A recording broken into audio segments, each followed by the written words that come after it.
Bonjour à tous et à toutes. Écoute, ravi de vous retrouver après cette période estivale, en espérant que ces congés ont pu vous aider à récupérer un peu de cette pandémie et de tous nos soucis. Et on va donc reprendre nos webinaires réguliers pour mieux connaître la maladie d'Alzheimer, pour mieux en connaître ses limites, quels en sont ses risques.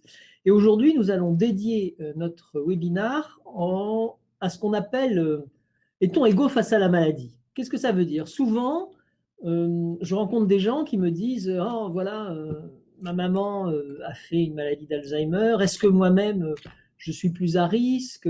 Oh, j'ai ces habitudes alimentaires. Est-ce que moi-même, je suis plus à risque? Donc, c'est tous ces éléments qu'on va voir.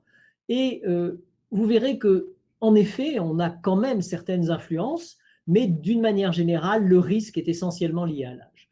Donc, pour débattre et pour discuter de ce sujet, nous avons trois spécialistes. Le professeur Audrey Gabel, qui est professeur de neurologie et de neurosciences à l'université et à la faculté de médecine de Montpellier.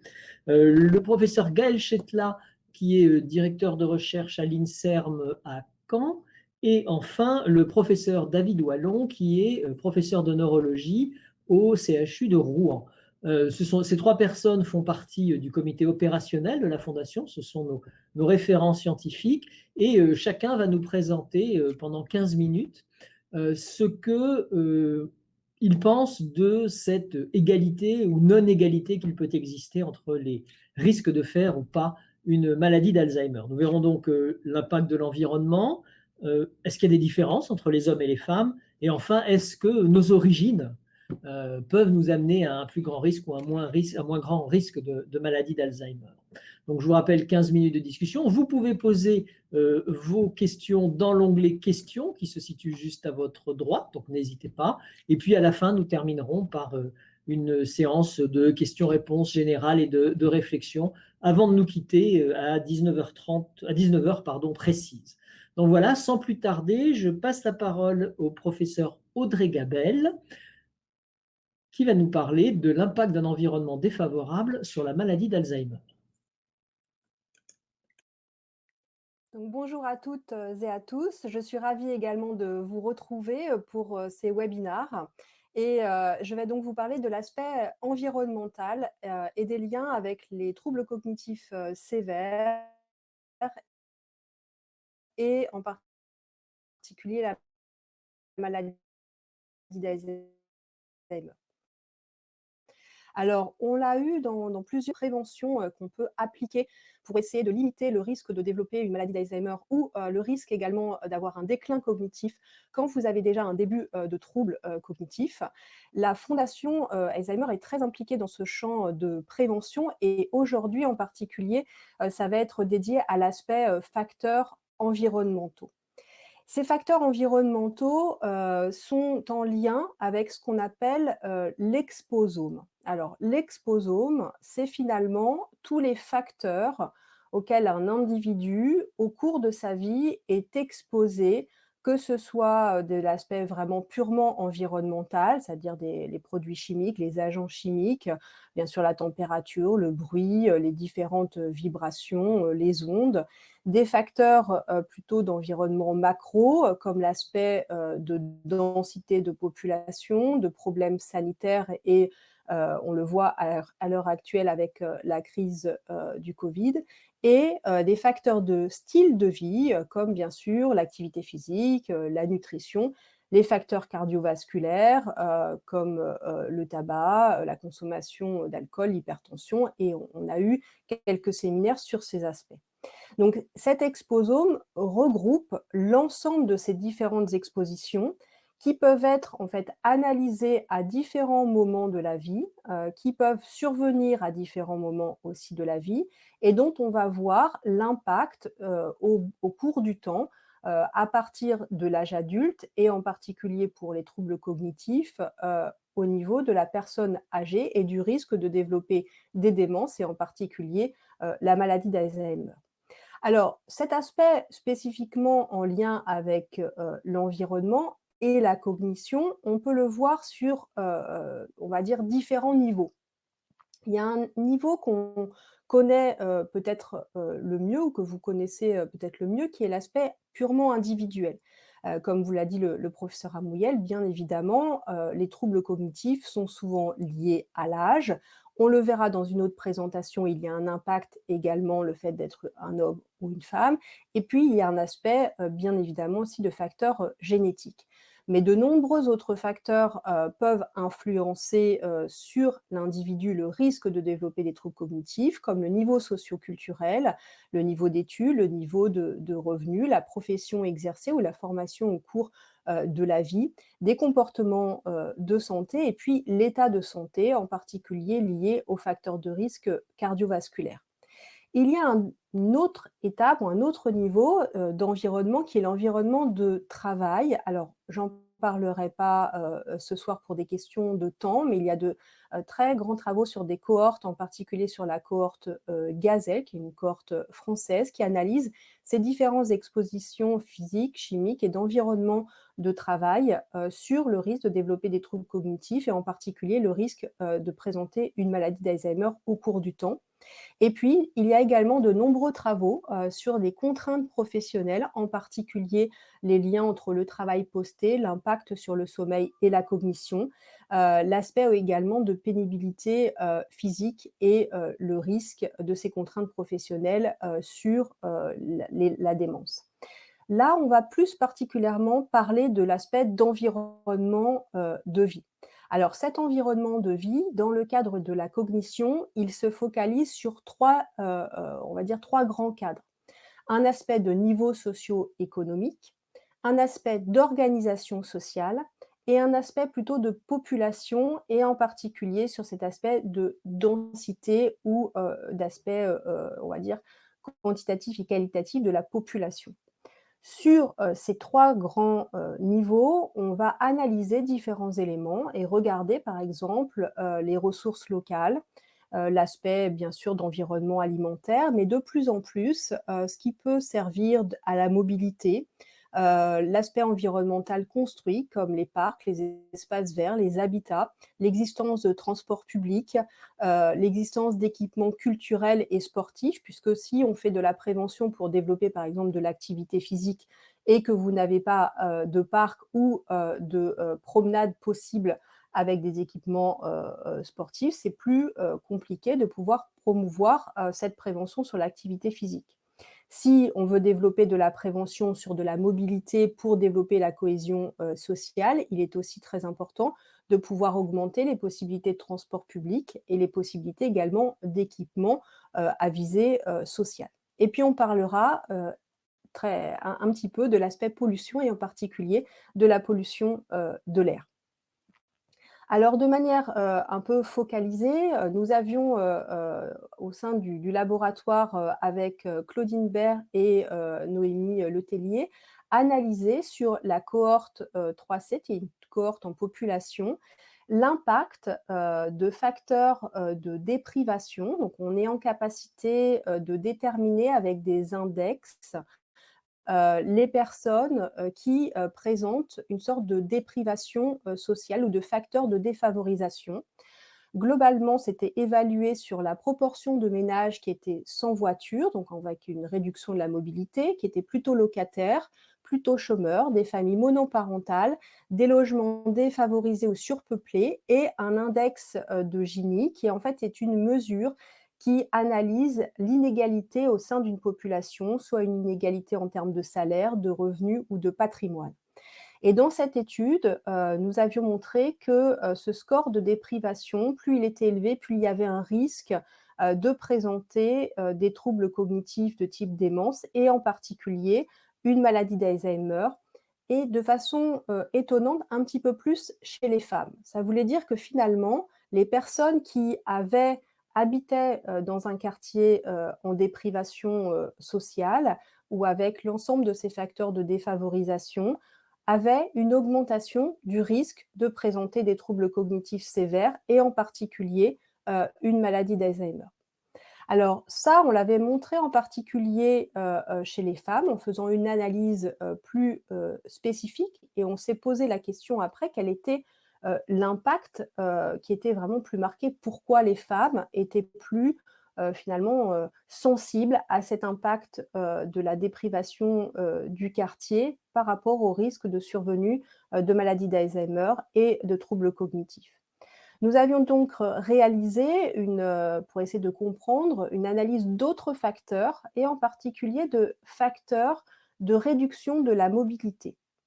On est en capacité aussi de mesurer, une sorte de mobilité journalière qu'on appelle, l'espace d'activité, et on considère qu'un individu qui a un espace d'activité limité, c'est celui qui a besoin d'aide pour, par exemple, faire ses courses, qui est incapable de se déplacer sans être accompagné et qui peut être soit confiné à la maison, soit confiné, dans son quartier. Alors ça, c'était de manière bien évidemment générale et c'était avant la période, de, covid. Mais ces éléments-là sont aussi en cours d'analyse avec la période de confinement de covid, dont on sait que pour nos patients, que, ça a aggravé, certains troubles, cognitifs déjà, existants. Mais indépendamment de la période covid, dans cette analyse, sur l'étude 3C, un facteur important pouvait expliquer, la survenue, de cet impact, des quartiers défavorisés chez la femme pour le risque de démence et de maladie d'Alzheimer, qui était le degré de mobilité journalière. Il semble donc important de pouvoir, travailler sur sur ces capacités de mobilité pour un individu, de «s'extraire» entre guillemets de son quartier, de sa zone d'habitation, pour pouvoir augmenter bien évidemment ces mesures de prévention, en particulier sur l'aspect de stimulation, cognitive et de cohésion, sociale, mais potentiellement également sur ces aspects d'accès, aux soins ou d'accès à des champs de prévention tels que, l'alimentation, l'activité physique, les aspects, bien évidemment, de sommeil ou de facteurs, cardiovasculaires. Donc vous voyez que l'aspect environnemental, peut jouer un rôle important, mais qu'on peut également, en travaillant de façon, commune avec, les gens ou les architectes, les concepteurs des différents quartiers, ceux qui travaillent aussi sur, la mobilité, les capacités de transport et en particulier de transport, accessible, pourrait, permettre de modifier cet impact, environnemental. Un autre élément, c'était également, sur une cohorte beaucoup plus importante qui est la cohorte, Constance, qui est une cohorte, nationale. Nous avons également analysé ces aspects de déprivation à la fois, donc là sur un nombre beaucoup plus important, de, personnes puisque ça touchait presque 45 000, participants. Nous avons analysé l'aspect de déprivation individuelle, en intégrant, différents facteurs comme la sécurité financière, les activités sportives, le loisir, le soutien social et des éléments d'index de déprivation aussi contextuels, comme le salaire médian, le niveau socio-éducatif, le taux de chômage et le fait que votre profession soit plutôt considérée comme des cols bleus ou des cols blancs. Et nous dans cette étude et confirmer finalement les résultats de 3C en montrant que les aspects de déprivation individuelle étaient très marqués, peut-être un peu plus d'ailleurs que l'aspect de déprivation contextuelle, même si les deux jouaient de façon importante sur le risque de développer des troubles cognitifs et en particulier des troubles cognitifs sévères en lien avec la maladie d'Alzheimer. Après cet aspect, on va dire socio-économique, il n'y a pas que cet élément-là, vous l'avez compris, il y a beaucoup d'autres facteurs environnementaux qui sont en train d'être étudiés par rapport aux facteurs de risque de démence. On va parler uniquement de la pollution de l'air, mais il y a de nombreux travaux en cours sur l'aspect, du lien avec les pesticides, avec les métaux lourds, bien évidemment avec, les ondes, et d'autres éléments de qualité, de l'eau. Toutefois, pour l'instant, ces données restent encore, limitées, en particulier, chez l'homme et parfois contradictoires, et donc il est difficile, en tout cas, au moins à l'échelle individuelle, de pouvoir déterminer des véritables facteurs de risque sur ces aspects, environnementaux, mais c'est en cours d'analyse. Ce qu'on connaît mieux, c'est l'aspect de pollution de l'air et on sait depuis de nombreuses années sur différents types de cohortes et d'études que la pollution de l'air a des impacts sur de nombreux organes avec des conséquences aussi à moyen et à long terme. Et on connaissait l'impact de cette pollution de l'air sur l'aspect neurologique, en particulier les accidents vasculaires cérébraux, mais également les maladies neurodégénératives. Grâce aux travaux qui ont été réalisés en particulier à Mexico, qui finalement est presque une zone, une sorte de chambre d'exposition d'un certain nombre d'individus à la pollution de l'air, puisque cette zone représente une des plus larges zones d'exposition aux microparticules et en particulier chez les jeunes, il a été possible de commencer à analyser les mécanismes physiopathologiques afin de mieux comprendre l'impact de cette pollution de l'air et en particulier de ces microparticules sur les alvéoles, sur les tissus cérébraux. Et il semble que le lien avec les problématiques cognitives soit en lien avec l'inflammation cérébrale qui induisent des modifications de la substance blanche, des modifications également de la substance grise et du volume cérébral. Ça passerait par des modifications de la barrière hémato-encéphalique, qui est la barrière qui, entre guillemets, protège le cerveau, et des modifications de l'inflammation.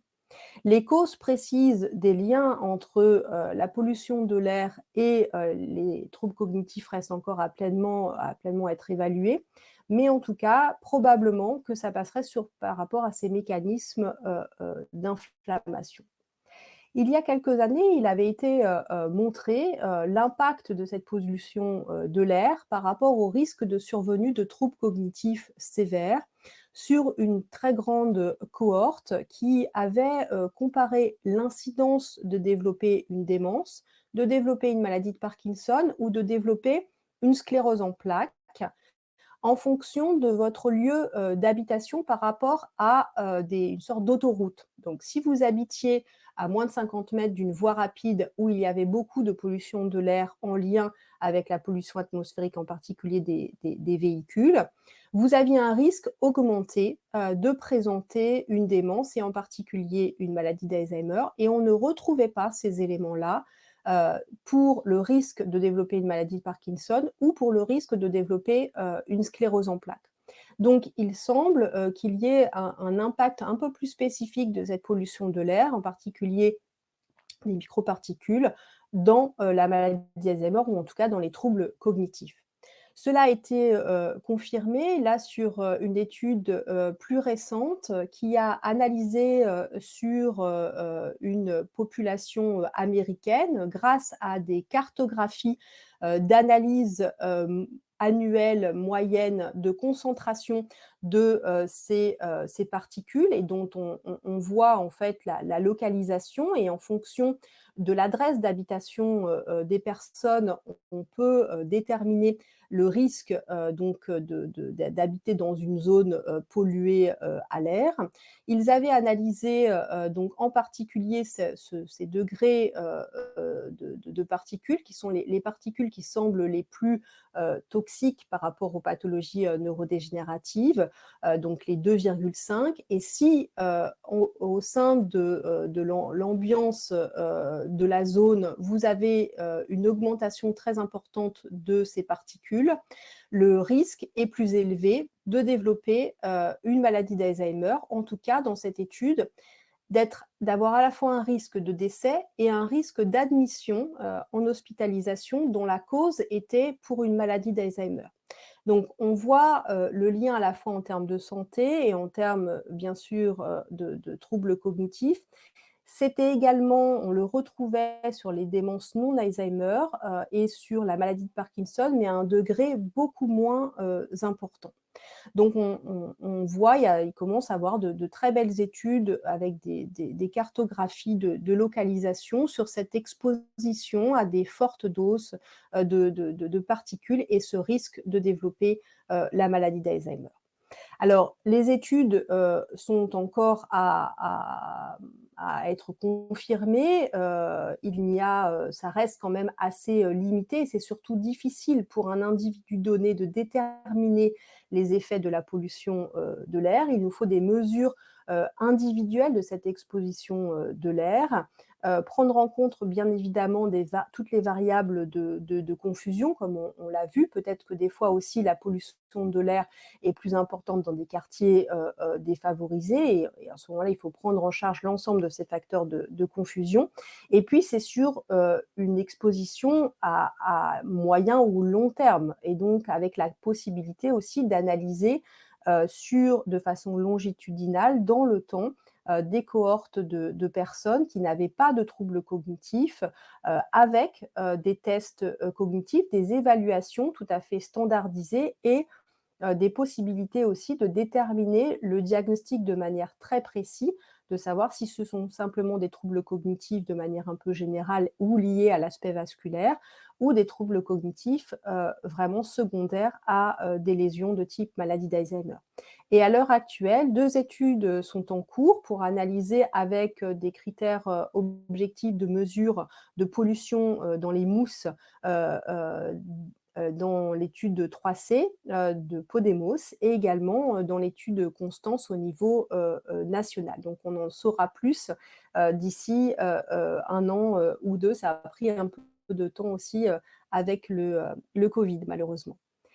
Donc voilà, juste pour vous faire part de ces éléments. D'autres facteurs peuvent également être analysés, mais on le voit, des facteurs environnementaux qui commencent à être de mieux en mieux analysés et connus, dont l'objectif est bien évidemment de pouvoir faire de la prévention et mettre en place des mesures, à la fois d'un point de vue sociétal, mais également d'un point de vue individuel, pour ralentir le déclin et ralentir la survenue de ces pathologies.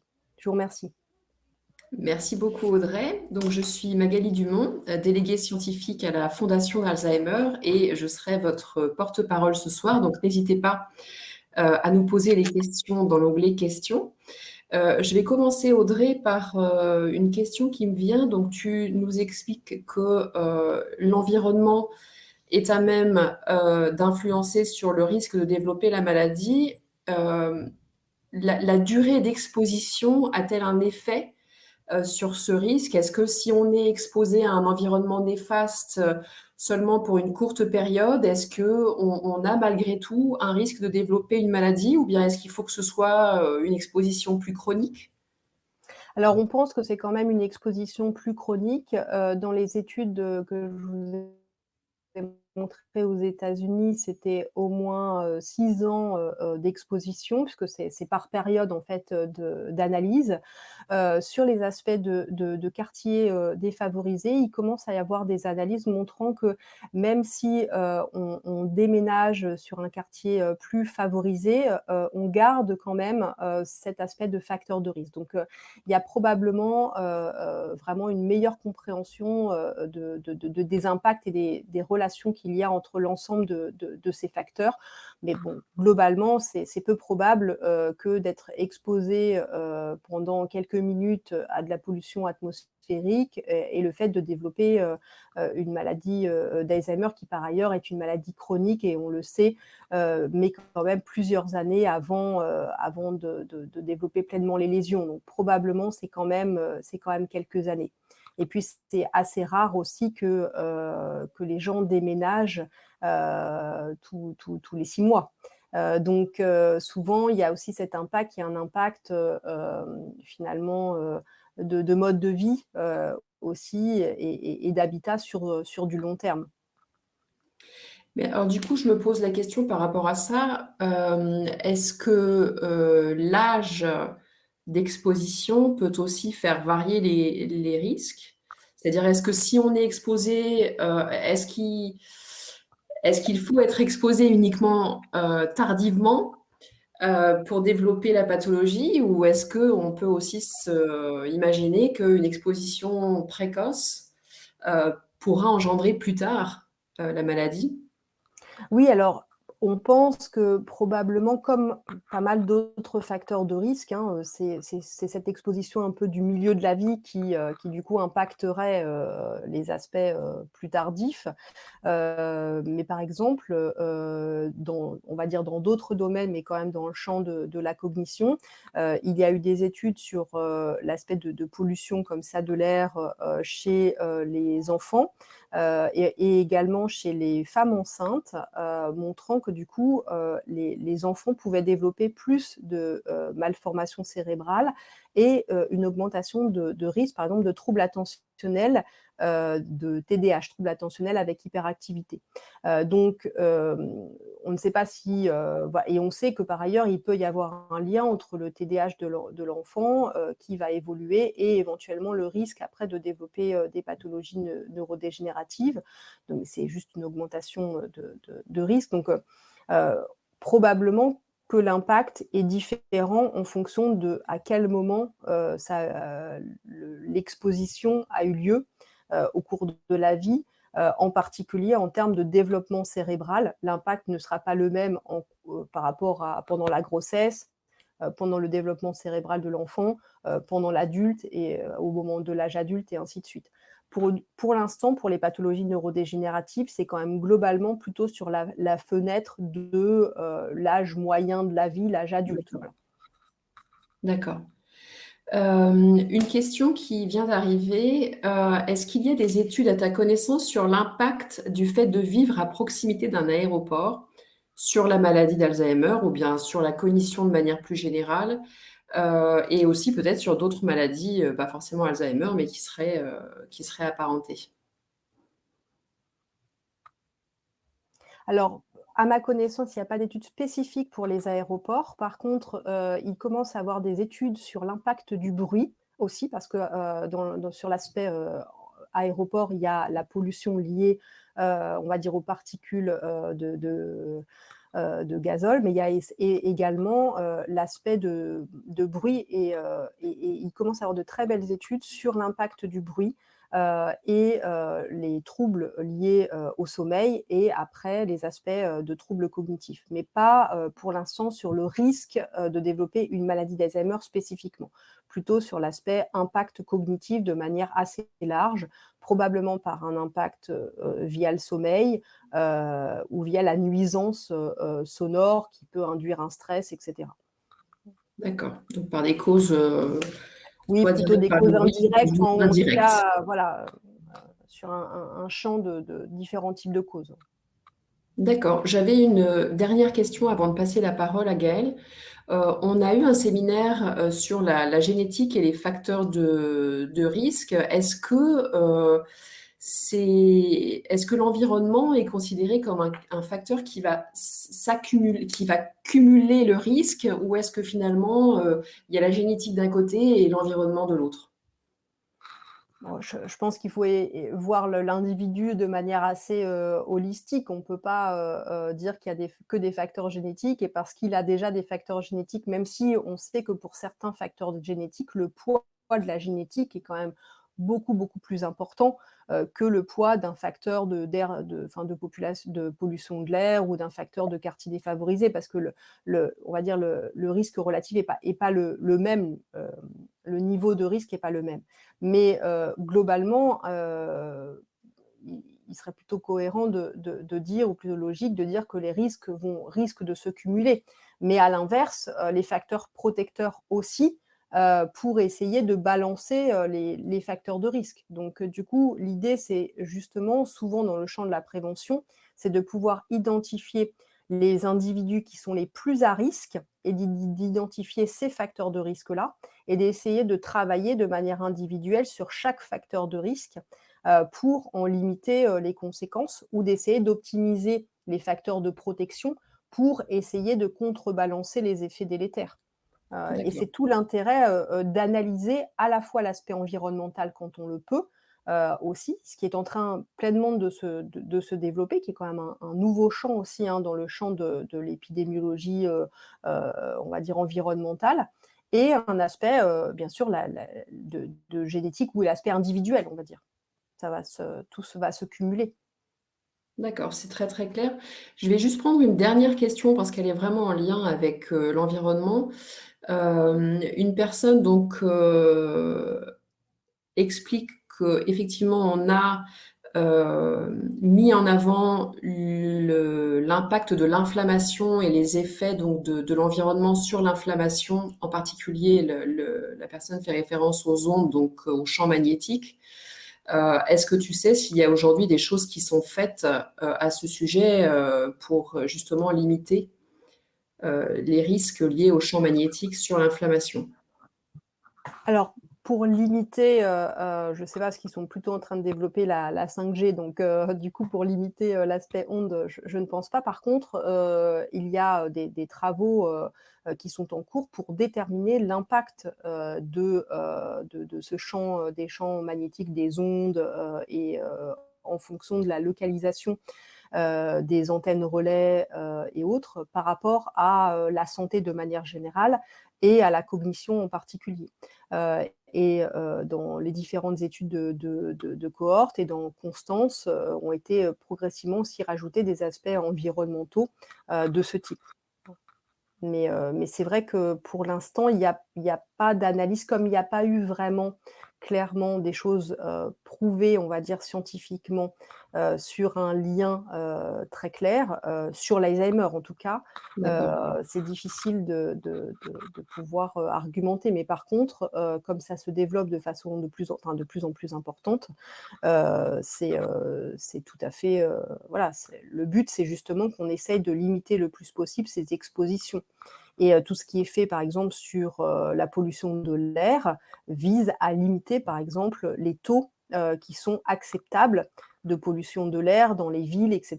Et c'est pour ça que, par exemple, vous pouvez avoir des vitesses limitées sur les Mmh. périphériques parce qu'il y a un pic de pollution, qu'on a progressivement diminué le taux de microparticules dans les voitures, auprès des constructeurs et ainsi de suite. Donc, c'est certainement que ça ne va pas encore assez vite, certainement qu'il y a encore de nombreuses choses à faire. Mais l'objectif de ces études, c'est de montrer s'il y a un lien et d'être opératif derrière pour essayer de changer les normes, les règles et d'adapter pour un meilleur environnement, bien sûr. Tout à fait. Merci beaucoup Audrey. Mais avec Je vais plaisir. maintenant passer la parole à Gaëlle Chetla qui va nous parler, des différences, hommes-femmes. Gaëlle, si tu veux bien nous rejoindre sur scène. Merci Magali. Bonjour à tous. Donc, je suis ravie de venir vous parler des différences hommes-femmes dans le cadre de la maladie d'Alzheimer. J'imagine que mon diaporama va être affiché, va s'afficher par lui-même dans quelques secondes. Voilà, donc je vais vous parler des différences entre les hommes et les femmes, à la fois sur la prévalence, mais aussi sur les facteurs de risque et peut-être sur les mécanismes physiopathologiques de la maladie. Alors, comme vous le savez, vous l'avez sûrement déjà entendu, la prévalence, c'est-à-dire le nombre de cas, de cas d'individus dans la catégorie, enfin le nombre de cas qui ont une maladie d'Alzheimer sur le nombre d'individus dans cette catégorie est supérieur chez les femmes, de même que le risque cumulé d'avoir une maladie d'Alzheimer, c'est-à-dire le risque moyen sur l'ensemble de la vie, et l'incidence, c'est-à-dire le risque de développer la maladie sur une période donnée, mais uniquement, enfin surtout, voire uniquement à un âge avancé, c'est-à-dire après 80-85 ans. Vous avez ici, par exemple, des courbes qui montrent pour différentes tranches d'âge la prévalence de la démence chez les femmes en rouge, chez les hommes en bleu, dans 3 études différentes. Et vous voyez que cette prévalence est plus importante chez les femmes et surtout après 80-85 ans. Également, l'estimation du risque à vie de la maladie d'Alzheimer à 45 et à 65 ans chez les femmes en orange, chez les hommes en violet, chez les hommes en orange, pardon, chez les femmes en violet. Vous voyez que les femmes ont à peu près 10 fois plus de risque à vie de développer la maladie d'Alzheimer. Aux États-Unis, il avait été montré que 2 tiers des malades d'Alzheimer sont des femmes. Mais il faut savoir qu'une grande partie de ces effets s'expliquerait en fait par le fait que les femmes vivent plus longtemps environ 4,4 ans, et elles ont donc plus de risques de vivre à un âge où la maladie d'Alzheimer est plus fréquente, puisque l'âge, c'est, comme on vous l'a rappelé notamment Philippe Amouyel dans l'introduction, le facteur de risque le plus important pour développer une maladie d'Alzheimer. Et donc, forcément, si les femmes atteignent un âge plus avancé, eh bien, leur prévalence va être plus importante. Et également, les hommes qui vont survivre à un âge avancé sont peut-être des hommes qui sont plus résistants, moins sensibles à certains facteurs de risque ou à certaines pathologies, et donc ne sont pas forcément comparables. C'est ce qu'on appelle en fait un biais de survie. Quand dans les études épidémiologiques, on prend en compte ce biais de survie, en fait, les résultats sont mitigés, c'est plus vraiment clair. Il y a des études qui affirment qu'il n'y a plus du tout de différence, et puis des revues récentes ou des articles sur un large échantillon qui disent que si, il reste des différences, et plus probablement, il y a peut-être encore des différences intersexes, surtout après 85 ans. Mais quoi qu'il arrive, qu'il y ait ou pas des différences dans la prévalence, l'incidence ou le risque, eh bien, les mécanismes peuvent être différents selon le sexe, et aussi les causes liées à différents facteurs de risque selon le sexe. Et donc, c'est ce dont nous allons discuter tout de suite. Notamment, par exemple, les courbes de survie des patients malades d'Alzheimer est différente chez les femmes et chez les hommes. Et vous voyez qu'il y a un déclin beaucoup plus important, une courbe de survie plus courte chez les hommes par rapport aux femmes. Donc, le chemin vers la maladie d'Alzheimer pourrait différer entre les femmes et les hommes, et quelles vont être les raisons, les causes. Alors, il existe déjà, on parle de différences entre les hommes et les femmes. Celles-ci peuvent être dues à des différences de sexe ou de genre. Quelle est la différence entre sexe et genre? En fait, le sexe fait référence aux caractéristiques biologiques qui différencient les hommes et les femmes. Donc, il s'agit des traits morphologiques qui vont être déterminés génétiquement et qui proviennent de l'expression des gènes de chromosomes sexuels, ou qui vont être induits par la stimulation hormonale pendant la puberté avec différentes hormones selon le sexe. Le genre, par contre, c'est une construction qui fait référence aux différences sociales, culturelles, psychologiques, qui évoquent en fait les rôles et les comportements, mais aussi les activités, les attributs qu'une société va considérer comme étant appropriés ou pas pour les hommes et pour les femmes. Et donc ça va varier selon les sociétés, d'une société à une autre, et c'est modifiable au cours du temps. Ces constructions vont amener chacun à coller à des normes, des stéréotypes, et éventuellement va créer des inégalités qui vont influencer certains facteurs. Par exemple, l'éducation, le métier, le salaire, on y reviendra. Et donc, ces facteurs sont importants.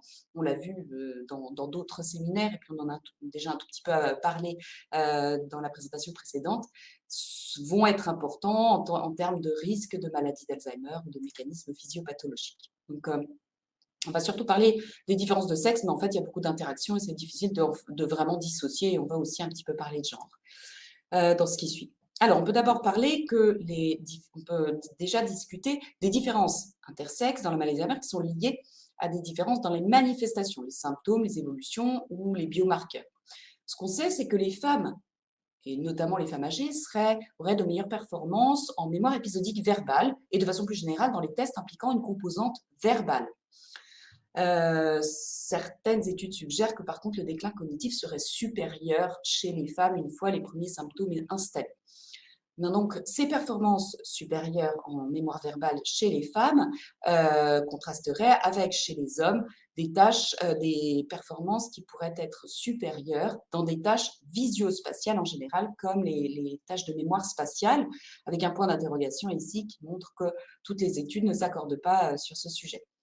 Il n'y aurait pas de différence sur les deux protéines pathologiques entre les femmes et les hommes, c'est-à-dire sur l'apparition de la pathologie tau et de la pathologie amyloïde. Alors, quid du volume et de la perfusion ou du métabolisme? Je vous présente ici, à titre d'exemple, des résultats obtenus dans le laboratoire, non publiés, qui montrent et qui sont en accord avec les résultats publiés en général dans la littérature. De façon générale, on sait que les hommes ont un cerveau qui est plus gros, et donc dans ces études, on va corriger pour cette taille globale supérieure de cerveau et avoir en fait une proportion. Quand on fait une telle procédure, eh bien, le volume de substances grises est supérieur chez les femmes et chez les hommes. Donc, il y a plus de substances grises, mais aussi une perfusion cérébrale supérieure chez les femmes et chez les hommes. C'est pareil également pour le métabolisme cérébral du glucose. Et ce résultat est retrouvé notamment dans des régions qui sont particulièrement touchées dans la maladie d'Alzheimer, qui ont été évoquées dans le webinaire sur les biomarqueurs, comme le volume hippocampique, qui est supérieur chez les femmes, et la perfusion des régions temporopariétales, inférieures pariétales, singulaires postérieures ici, caractéristiquement altérées dans la maladie d'Alzheimer, qui montre une perfusion supérieure également ici chez la femme. Donc, volume, perfusion, métabolisme du cerveau supérieur chez les femmes. Par contre, l'atrophie cérébrale serait supérieure chez les hommes lorsqu'il n'y a pas de déficit cognitif, et puis ce serait l'inverse, elle serait supérieure chez la femme une fois les premiers symptômes installés, montrant une différence dans la vitesse d'évolution de la neurodégénérescence entre les hommes et les femmes, et selon le degré d'atteinte cognitive. Il semble également que les hommes seraient plus sensibles à la pathologie tau et à la pathologie amyloïde, c'est-à-dire qu'à quantité égale, il y aurait un impact plus important sur la neurodégénérescence, les troubles cognitifs, et ça pourrait justifier ce déclin plus important, en tout cas à certains stades, et ce taux de survie plus faible. Un des facteurs principaux qui explique les différences dans la maladie d'Alzheimer entre les femmes et les hommes, c'est celui des différences liées aux facteurs de risque. Donc, soit dans la prévalence des facteurs de risque entre hommes et femmes, soit dans l'effet de certains facteurs de risque bien connus. Donc, on a eu un séminaire sur les facteurs de risque de déclin cognitif et de démence dans le vieillissement. C'était d'ailleurs le premier rendez-vous de la Fondation Alzheimer, que vous pouvez voir en rediffusion sur la chaîne YouTube de la Fondation, et dans lesquels on avait détaillé ces facteurs de risque. On avait par exemple présenté cette figure ici, qui représente les facteurs de risque majeurs de la maladie d'Alzheimer selon les différents stades de vie. Par exemple ici, au début, dans la jeune adulte, eh bien, c'est le niveau d'éducation. En milieu de vie, c'est plutôt l'hypertension, les problèmes d'obésité et d'entente. Et puis, à un âge plus avancé, eh bien, on retrouve le fait de fumer, la dépression, l'inactivité physique, etc. Et donc, si on prend déjà les facteurs de risque cardiovasculaires, hypertension, diabète, cigarette, etc., eh bien, il y a des différences entre les hommes et les femmes. En général, ces facteurs de risque sont inférieurs chez les femmes avant 45 ans. Vous le voyez ici, chez les femmes, vous avez une proportion inférieure de femmes qui présentent ces facteurs de risque cardiovasculaires. Ici, c'est pour l'hypertension, avant 45 ans. Et puis, cette tendance tend à s'inverser à un âge plus avancé. Vous voyez ici des chiffres supérieurs chez les femmes. Et puis, par contre, on a une différence selon le type de facteur de risque. Vous voyez ici une supériorité chez les hommes pour le tabac. Là, c'est vraiment avant 70 ans, une supériorité chez les hommes pour le tabac, alors que pour l'obésité et le diabète, etc., c'est une supériorité chez les femmes. Vous voyez ici qu'on est après 45 ans, en fait. Les effets de ces facteurs de risque diffèrent également selon le sexe, et pour les facteurs de risque cardiovasculaire, il semble que ces effets soient plus négatifs chez les hommes. Mais on sait aussi qu'une grande partie de ces différences est liée au genre et donc aux pressions socioculturelles, et donc probablement amener à s'atténuer, en tout cas dans nos sociétés. Si on regarde, donc ça, je vous présente ici des résultats non publiés obtenus dans le laboratoire et en cours de publication par Julie Gonneau et collaborateurs qui travaillent sur vraiment les facteurs de rébellion qui vont influencer les risques de maladie d'Alzheimer ou les biomarqueurs.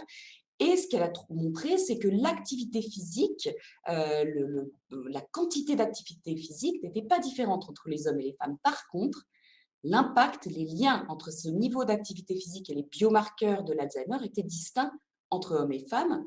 On avait un lien entre l'augmentation de l'activité physique et la diminution de la charge amyloïde chez les hommes uniquement.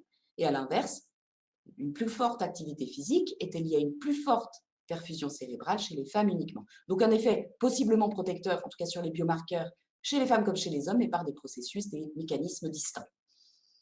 Un autre facteur de risque, dépression, anxiété. Qu'en est-il des différences hommes-femmes? Il semble que la dépression est à la fois plus fréquente, mais aussi qu'elle aurait un impact plus négatif chez la femme. Vous voyez ici que la dépression est plus importante chez la femme à différentes périodes de vie. C'est lié également, en tout cas en partie, aux modifications des niveaux d'hormones dans le cycle féminin. Et on a ici quand même aussi un effet du genre, c'est-à-dire que les femmes sont plus exposées à des facteurs de risque socio-économiques, d'une part, et d'autre part, il y a une féminisation de cette maladie qui va avoir tendance à être plus explorée par les médecins chez les femmes et également plus rapportée, la dépression, par les femmes. Si on regarde les symptômes anxieux, alors c'est également une étude dans le laboratoire en cours de publication, les symptômes anxieux, on trouvait qu'ils augmentaient avec l'âge uniquement chez les femmes. Vous avez ici une augmentation en rouge du nombre de symptômes anxieux chez les femmes par rapport aux hommes où ça ne change pas entre 20 et 80 ans. Et de façon intéressante, on a regardé dans les deux groupes les liens avec les biomarqueurs de la maladie d'Alzheimer. Et dans les deux cas, on retrouvait un lien avec le volume de substances grises ou le métabolisme du glucose uniquement chez les femmes. Plus il y a de symptômes anxieux chez les femmes, plus le volume est faible, plus il y a d'atrophie et plus le métabolisme est faible, plus il y a d'hypométabolisme. Donc un effet délétère de l'anxiété uniquement chez les femmes. Donc les femmes, possiblement plus exposées à l'anxiété et à la dépression, possiblement liées au genre, et un effet plus délétère de ces facteurs, vraisemblablement chez la femme. L'éducation, eh bien, elle est historiquement supérieure chez les hommes, de même que les emplois à plus forte demande cognitive, même si cette différence tente à s'atténuer avec des démarches proactives pour réduire les inégalités hommes-femmes, elle reste considérable dans les pays en développement. On a également des différences dans les facteurs de risque génétiques et notamment les études semblent assez consensuelles sur le fait que les effets de l'ApoE4, qui est le facteur de risque génétique majeur de la maladie d'Alzheimer sporadique, eh bien, les effets de ce facteur de risque génétique sont plus marqués chez les femmes, possiblement liés à un effet plus important sur tau et A-bêta de ce gène ApoE4. On a également des facteurs de risque qui vont être spécifiques au sexe cette fois et liés aux hormones, donc les changements hormonaux et notamment la diminution de la déplétion hormonale lors de la ménopause. Les fluctuations des hormones sexuelles sont des facteurs de risque chez les femmes et chez les hommes également, la fluctuation au niveau de la testostérone qui va diminuer par exemple avec l'âge, qui va pouvoir subir des privations lors de traitements de cancer, etc., est associé à un risque plus important. Il faut savoir que par contre, s'il semble que ces modifications et notamment ces diminutions des hormones respectives soient associées à un risque accru, la supplémentation ne semble pas de façon consensuelle associée à une diminution du risque de maladie d'Alzheimer. Les études cliniques ne semblent pas consensuelles ou déterminées sur ce point.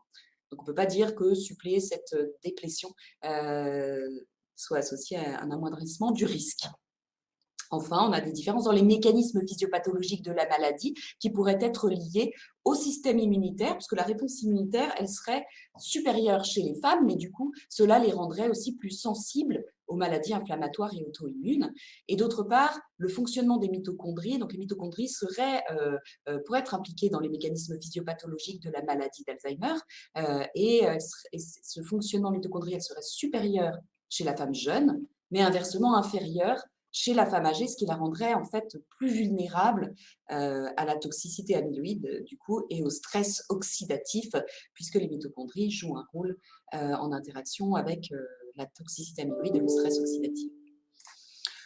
Voilà, donc ici, juste une vue générale de ces effets tirés de cette revue de Medeiros et collaborateurs qui montre que eh bien, les femmes sont plutôt en défaveur quant à la prévalence et l'incidence, quant à la susceptibilité au génotype ApoE4 et aux effets positifs de l'éducation.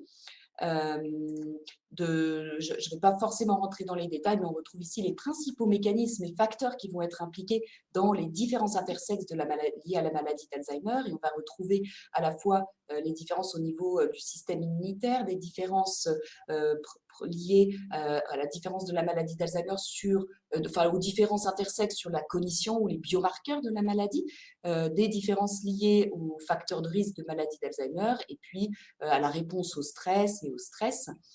Voilà. Et donc, que je reprends ici pour les messages à remporter à la maison. Et donc, en gros, ce qu'il faut retenir, c'est qu'il existe des différences de prévalence, d'incidence des risques, dont une partie significative s'explique par le fait que les femmes vivent plus longtemps.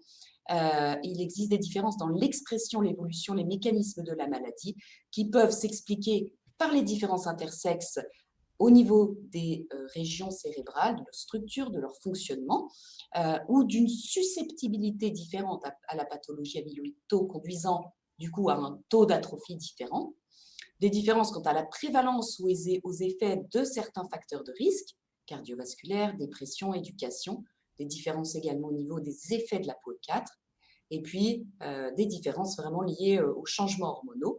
Il faut savoir que la perte hormonale d'hormones stéroïdes sexuelles est associée à un risque accru et que celle-ci est plus brutale chez les femmes. Il y a également des différences dans les mécanismes physiopathologiques de la maladie. Voilà, je vous remercie pour votre attention et j'ai souhaité reconnaître ici les sources principales que j'ai utilisées pour d'informations. Voilà. Merci beaucoup Gaëlle, c'est particulièrement clair et ça nous indique qu'effectivement les différences existent, que c'est particulièrement complexe et les conclusions finalement me font penser à...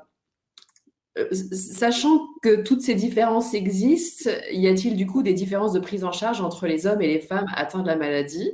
Ou bien finalement, indépendamment des différences, les hommes et les femmes sont pris en charge de la même manière? Je pense que c'est une très bonne question et je pense que c'est vraiment ce qui justifie le fait qu'il y a un engouement pour cette question des différences hommes-femmes dans la maladie d'Alzheimer. Il y a de plus en plus d'études qui évaluent cette question, et justement parce que les conséquences de ça, elles sont multiples. Premièrement, pour la prise en charge, par exemple, effectivement, pour la prévention également, et éventuellement aussi pour la participation, enfin le traitement et le diagnostic aussi, puisque comme on l'a vu, si les performances sont différentes, eh bien, à performance identique, ça ne veut peut-être pas dire la même chose, et donc peut-être dans l'évaluation des troubles et donc la mise au point du diagnostic, eh bien, il faut prendre en compte ces différences intersexes. Donc, on n'y est pas encore. C'est ce vers quoi on tend, parce que de plus en plus, on se rend compte de la complexité, de la variation de la maladie d'Alzheimer et de ses manifestations, le sexe étant un des facteurs qui va l'influencer. Et donc, on parle de médecine individualisée, personnalisée. Voilà. Et donc, un des facteurs qui seront à prendre en compte, c'est le facteur sexe, qui sera donc de plus en plus à prendre en compte dans les études, à étudier, parce que là, on voit qu'il y a plein de choses qui ne sont pas encore complètement claires, mais aussi à plus long terme dans le diagnostic, la prise en charge, le suivi et les essais thérapeutiques. J'ai une autre question qui me vient sur cette même idée du coup de différence de prise en charge. Est-ce qu'on sait si l'efficacité des traitements est la même chez l'homme et chez la femme? Des traitements médicamenteux, hein, j'entends. Oui, alors il me semble qu'il y a les études jusqu'à présent, elles n'ont pas montré des différences très fortes entre les hommes et les femmes dans les essais thérapeutiques. Je peux me tromper, hein, je n'ai pas regardé ça très récemment, donc voilà. Mais il me semble qu'il n'y a pas de différence très claire dans les thérapies actuellement proposées entre les hommes et les femmes, et donc pour l'instant pas de prescription, même s'il n'y a pas vraiment de médicaments prescrits, mais de prescription distincte, en tout cas dans la prévention entre les deux sexes. Merci beaucoup Gaëlle. Une dernière question qui me vient, ce que tu montres par rapport à la maladie d'Alzheimer, est-ce que c'est du coup une observation qui vaut aussi pour les maladies apparentées? pas pour toutes les conclusions. Pour certains facteurs, effectivement, c'est pas spécifique à la maladie d'Alzheimer. Pour d'autres, c'est montré spécifiquement pour la maladie d'Alzheimer et on n'observe pas de telles différences dans d'autres pathologies. Donc voilà, ça va vraiment dépendre des facteurs et je pense que là, ces conclusions, il faut les prendre pour la maladie d'Alzheimer spécifiquement et pas forcément pour les autres maladies, même si certaines s'appliquent. Merci beaucoup Gaëlle. Je vais passer la parole à David Wallon qui va nous parler cette fois d'ethnicité. Donc j'imagine que là encore, les conclusions risquent d'être complexes en termes de différence. David, si tu veux bien me rejoindre sur scène et Marion, si tu peux du coup relancer le PowerPoint.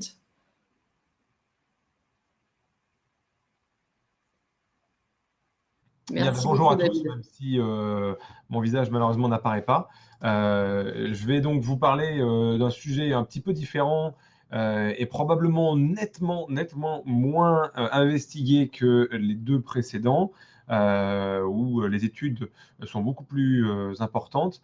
Là, la question de l'ethnicité de la maladie d'Alzheimer, on va voir qu'elle se pose. Je vais vous essayer de vous exposer les arguments, mais le nombre d'études est nettement moins important. Alors, on sait bien, c'est une vérité que je vous ai remis là, que la maladie d'Alzheimer, c'est une crise sanitaire à l'échelle mondiale. Et donc, la question de l'ethnicité dans ce contexte mondial est importante, puisque ce n'est pas une maladie spécifiquement des populations, par exemple, occidentales ou spécifiquement caucasiennes. Si on parle d'ethnie, ça va toucher un grand nombre de personnes. Et à nouveau, comme ça a été dit, l'âge est le principal facteur de risque. Alors du coup, je vous ai mis la pyramide mondiale des âges en 2000, telle qu'elle était en 2000, et par comparaison, celle qui est projetée en 2050. Et on voit qu'à l'échelle mondiale, eh bien, cette pyramide ne ressemblera plus à une pyramide et aura une répartition totalement différente avec une augmentation des classes d'âge plus âgés, ce qui, de facto, va augmenter la proportion de maladie d'Alzheimer. Bon, ça, c'est une vision très globale.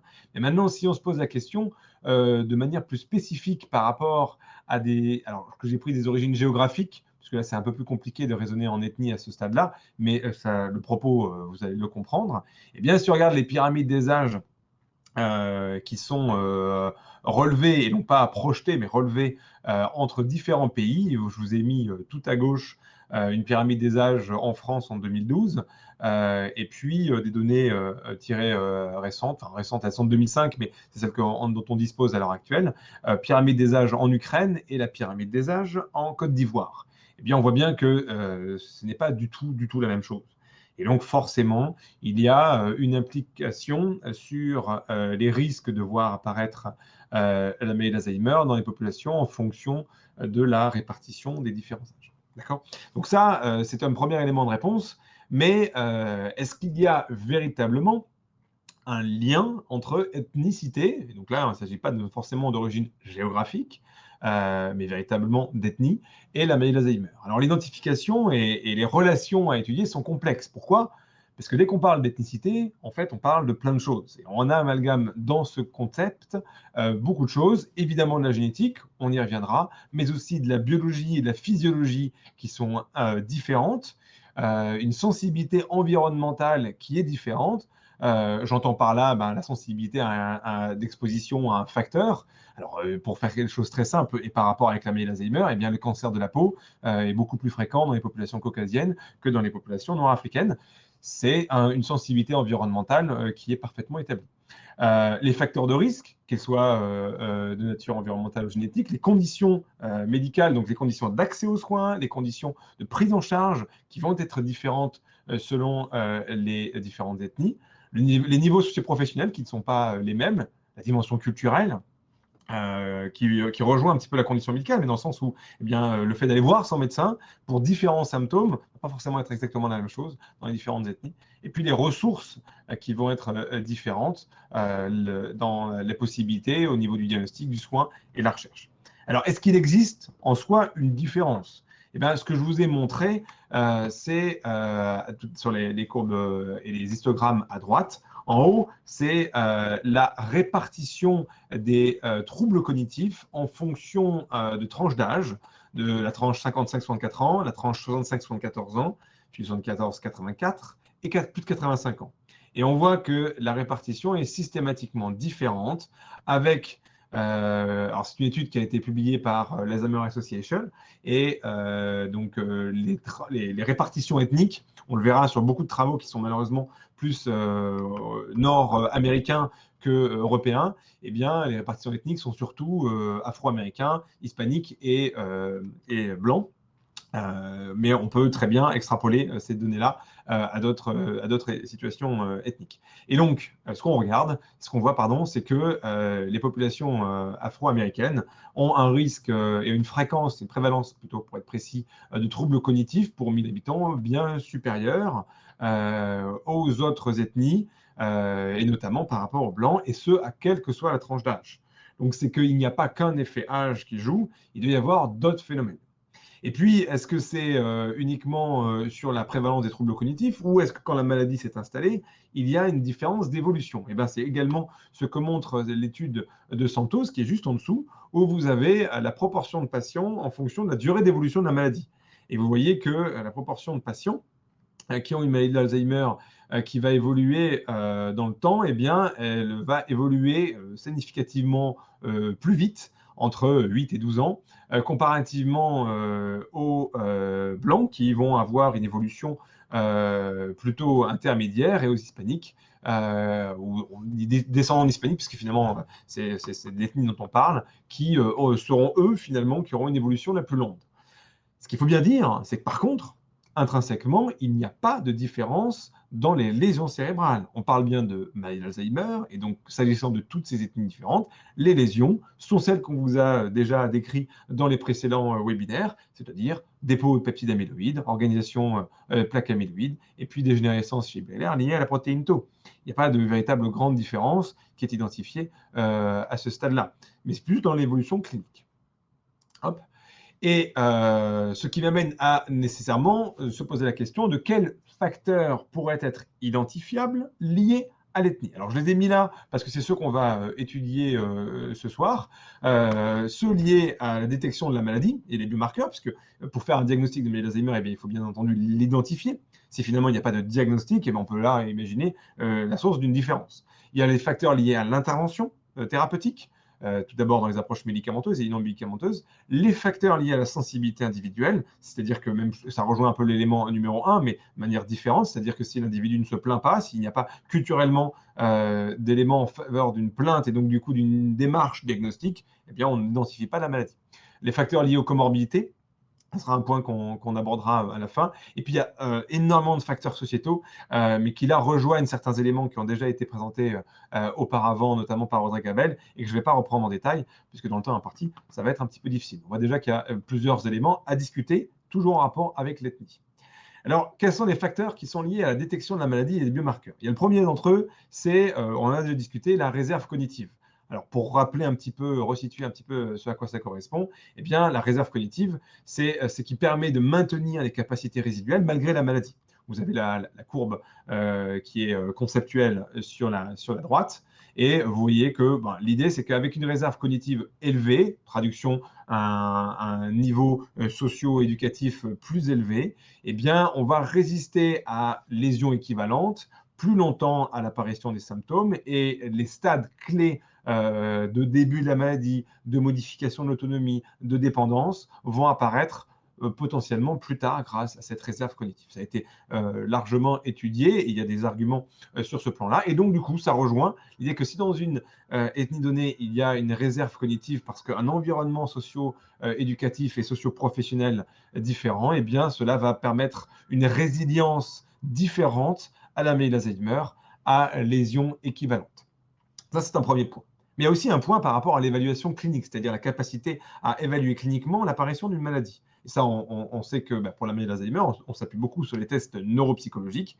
Eh bien, les tests neuropsychologiques, ils vont avoir une différence, évidemment, dans leur réalisation, puisqu'on ne va pas demander exactement les mêmes choses en fonction des différentes ethnies et différentes cultures, mais ils vont également aussi avoir une différence dans les normes. Et ce qui, du coup, de facto, peut avoir un impact dans la sensibilité ou la valeur prédictive du test. Je vous ai montré comme exemple la prédictivité d'un test qu'on appelle la MoCA. Donc, c'est un test qui ressemble à un autre test que l'on pratique aussi beaucoup, qui est le MMS, mais qui a été développé par les Canadiens.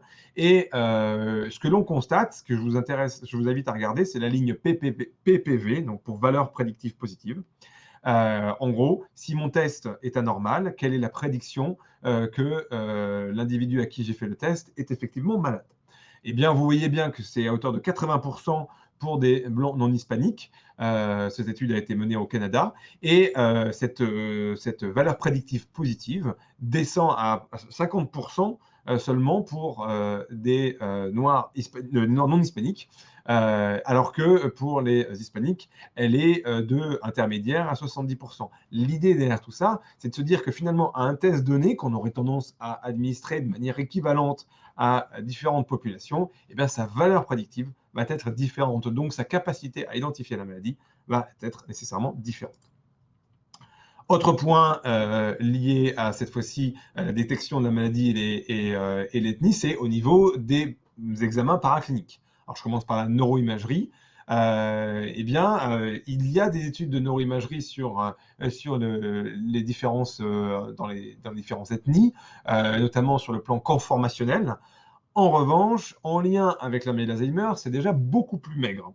Et il y a des cohortes qui sont très connues et très utilisées pour étudier les lésions en neuroimagerie liées à la maladie d'Alzheimer. Une d'entre elles, qui est fortement utilisée aux États-Unis, c'est la cohorte ADNI. Eh bien, dans la cohorte ADNI, il y a seulement 5% cumulés d'Afro-Américains et d'Hispano-Américains.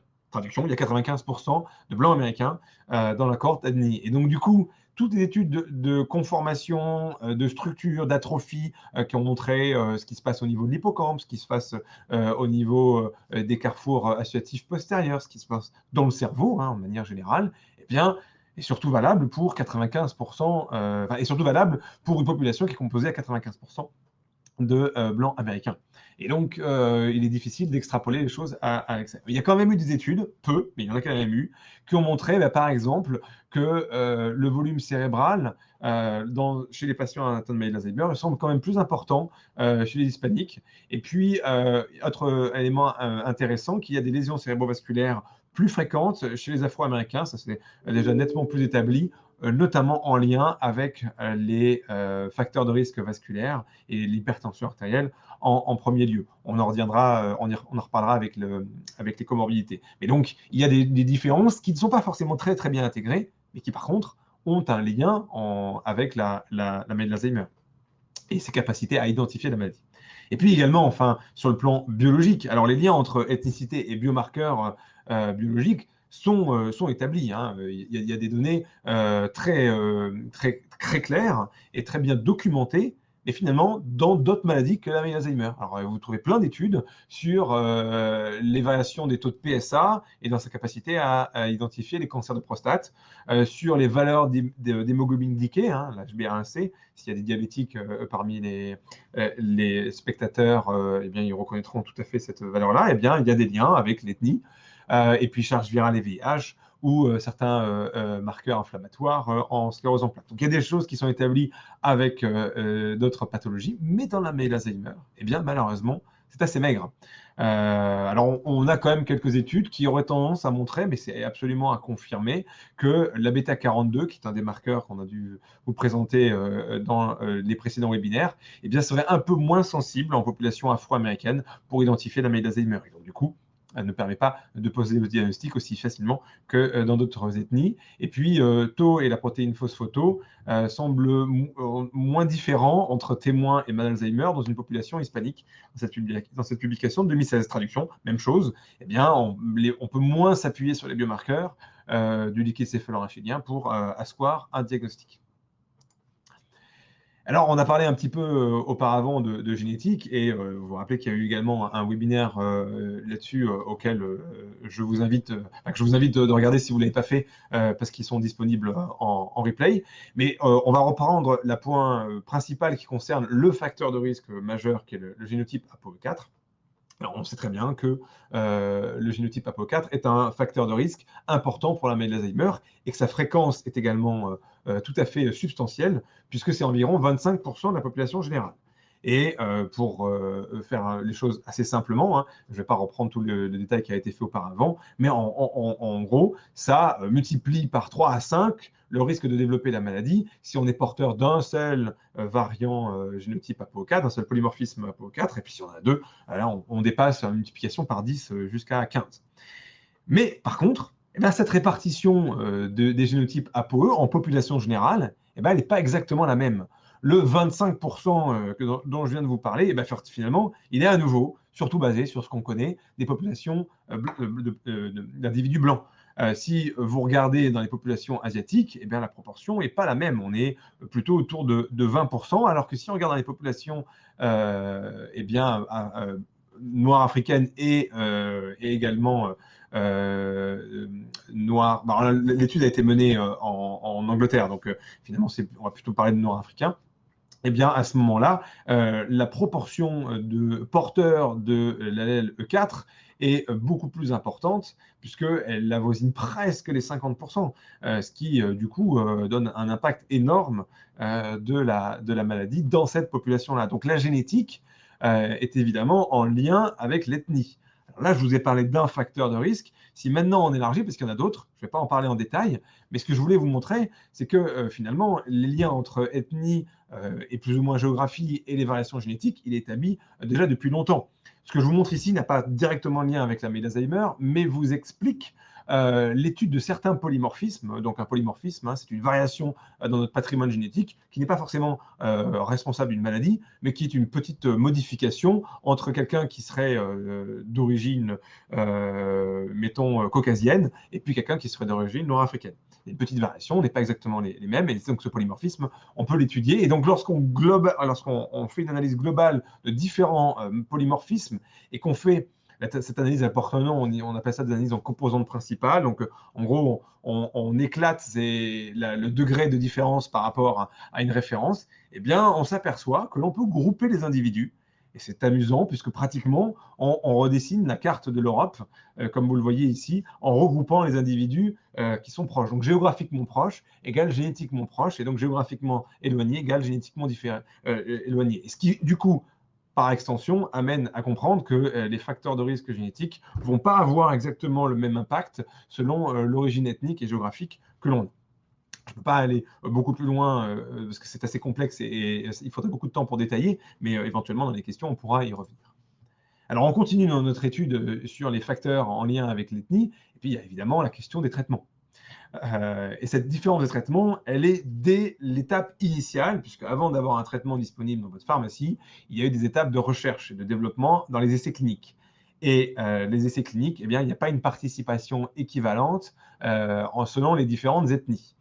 Eh bien, vous voyez les chiffres que je vous mets ici. Il y a seulement 1% des sujets qui sont hispaniques et 2% des sujets qui sont afro-américains dans les essais cliniques, qui participent donc aux essais cliniques contre la maladie d'Alzheimer aux États-Unis. Ce qui vous montre bien que du coup, les données qu'on peut acquérir sur ces populations-là sont très insuffisantes.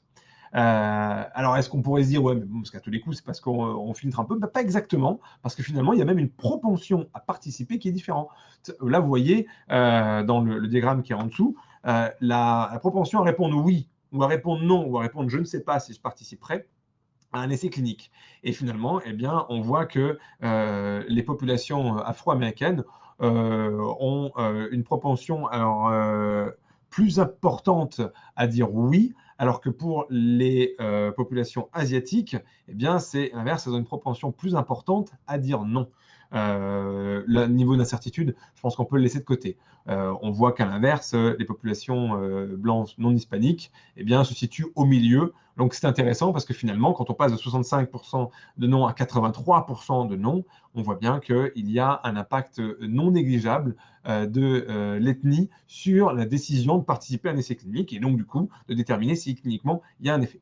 Alors en plus de ça, quand un médicament est disponible sur le marché, eh bien, il y a aussi des disparités dans la mise en place de ces traitements, puisque il a clairement été identifié déjà en 2007 qu'une population caucasienne a plus facilement accès et plus facilement traité par les médicaments actuellement disponibles en pharmacie contre la maladie d'Alzheimer.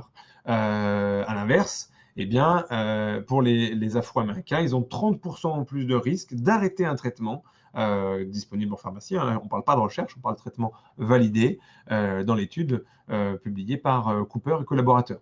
Donc il y a bien des étapes de recherche, puis dans les étapes de mise en place des traitements, des différences par rapport à l'intervention médicamenteuse. Mais il y a aussi évidemment des différences par rapport aux interventions non médicamenteuses, hein, parce que dans la stratégie de prise en charge de la maladie, on ne se base pas que sur les traitements, mais également sur d'autres aspects. Et dans les stratégies non médicamenteuses, on a, on le sait bien, des actions qui sont bénéfiques sur les symptômes primaires et sur les symptômes secondaires. Alors, qu'est-ce que j'appelle les symptômes primaires? C'est le déclin cognitif et le déclin fonctionnel, la perte d'autonomie. Et puis, les symptômes secondaires, c'est tout ce qui est anxiété, estime de soi, modification du sommeil, qualité de sommeil, et puis bien-être général. Tout ça, ce sont les symptômes secondaires liés toujours à la maladie d'Alzheimer et sur lesquels également les stratégies non médicamenteuses peuvent avoir un impact.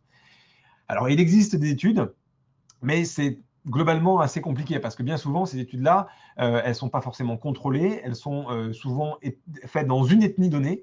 Par exemple, vous ne serez pas étonné que certaines approches de type yoga ont plus été étudiées dans les populations asiatiques et du coup, ne sont pas forcément facilement extrapolables, du moins dans les approches étude par étude, à une autre population caucasienne ou nord-africaine. À l'inverse, d'autres études ont été menées, mais à ce moment-là, c'est la modalité qui est différente. Le chant et la maladie d'Alzheimer a été étudié dans certaines populations, alors que de notre côté, c'est la musicothérapie, donc la production musicale ou l'écoute musicale. Et donc finalement, c'est des choses qui sont quand même très différentes entre chanter, produire de la musique avec un instrument ou écouter de la musique. Et qui plus est, quel type de musique. Évidemment, ça n'a pas, finalement, ça ne va pas forcément avoir le même impact selon le type de musique que l'on va écouter. L'impact socioculturel va être évidemment majeur, puisque par définition, cette intervention non médicamenteuse, elle ne va pas être applicable de la même manière, puisqu'il faut y avoir accès. Elle ne va pas avoir la même acceptabilité, c'est-à-dire que faire accepter de proposer de l'orthophonie ne va pas être exactement la même chose à une population sur une ethnie qui connaît peu le recours à l'orthophonie, ou au contraire une population pour laquelle l'orthophonie est un mode de stimulation cognitive déjà bien ancré. Et puis enfin, l'efficacité qui peut être différente selon les modalités socioculturelles sur lesquelles elle s'appuie. Et enfin, c'est assez évident, ça rejoint toujours la même problématique de l'accessibilité aux soins. C'est pas la même chose dans les différentes ethnies en termes de coûts, en termes de professionnels directement disponibles, hein, comment ces professionnels de santé sont formés et sont disponibles en termes de densité de population. Et puis, la question des remboursements, c'est évidemment très différent d'un pays à l'autre, donc d'une ethnie globalement à l'autre. Et je vous ai également parlé tout à l'heure de la sensibilité individuelle, c'est-à-dire la capacité de l'individu à identifier une plainte, alors qu'elle émane d'ailleurs de l'individu ou qu'elle émane de son entourage. Mais il faut bien que quelqu'un à un moment donné se plaigne pour qu'on puisse démarrer le processus diagnostique ou le déclin. Alors, cette première étape du démarrage de soins, c'est ce qui va déclencher la consultation. Eh bien, on sait qu'elle est différente selon les différentes ethnies. Vous avez là les éléments déjà qui ne sont pas tout récents, hein, puisque ça date de 97, avec l'identification que dans les populations afro-américaines, il y a une plainte moindre chez les sujets âgés, c'est-à-dire que les sujets âgés afro-américains se plaignent moins de leur mémoire, alors que je vous l'ai dit au tout début, les troubles sont plus fréquents.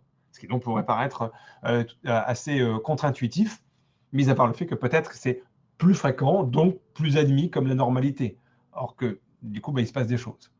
Alors, je reviens aussi un petit peu en aparté, ce qui n'est pas tout à fait la même chose que la sensibilité individuelle, mais sur l'accessibilité, puisque dès lors qu'on a déclenché le souhait de faire une consultation, puisqu'on a l'impression qu'il se passe quelque chose, eh bien, il faut ensuite réfléchir à quelle accessibilité on a. Et vous avez ici l'accessibilité aux deux principaux spécialistes qui sont utilisés pour diagnostiquer une maladie d'Alzheimer, le psychiatre ou le neurologue. Et vous voyez que la répartition, elle est quand même très différente. Alors, ce n'est pas par ethnie, puisque ça n'a pas été fait, mais elle s'est fait par population géographique. Et vous voyez ce qui se passe alors, c'est pas très très loin, hein, puisqu'on est sur des pays européens au sens large, et puis également nord-africains. Et vous avez la Turquie et le Portugal d'un côté, vous avez la Finlande et la Suisse complètement de l'autre côté. Vous voyez que les proportions ne sont pas du tout les mêmes. On entend à moins de 10 spécialistes pour 100 000 habitants jusqu'à 60 spécialistes pour 100 000 habitants. Qui du coup, automatiquement, va aussi jouer sur la sensibilité individuelle, puisque finalement, on va accepter que les choses soient vécues différemment, parce que de toute façon, on n'a pas accès à un spécialiste.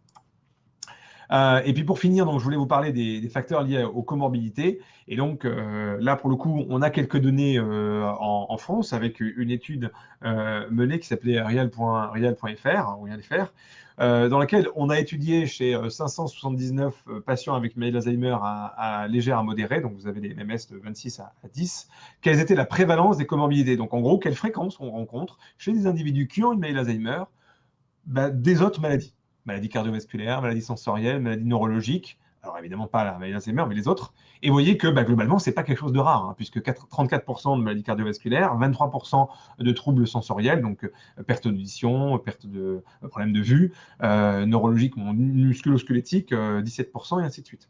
Et puis, on a également étudié le nombre de comorbidités, donc chacune des maladies potentiellement identifiées chez un individu qui a une maladie d'Alzheimer. Alors, aucune, ce n'est pas la catégorie la plus importante, puisque c'est quand même 25% qui n'avaient aucune autre comorbidité, mais il y a déjà une comorbidité chez 35% des patients avec une maladie d'Alzheimer. Hein, en traduction, les 35% des patients avec une maladie d'Alzheimer avaient au moins une autre maladie associée. Et puis après, évidemment, ça décroît, mais avec des proportions qui restent quand même importantes. Hein, 2 pour 23%, c'est équivalent à la proportion de aucune.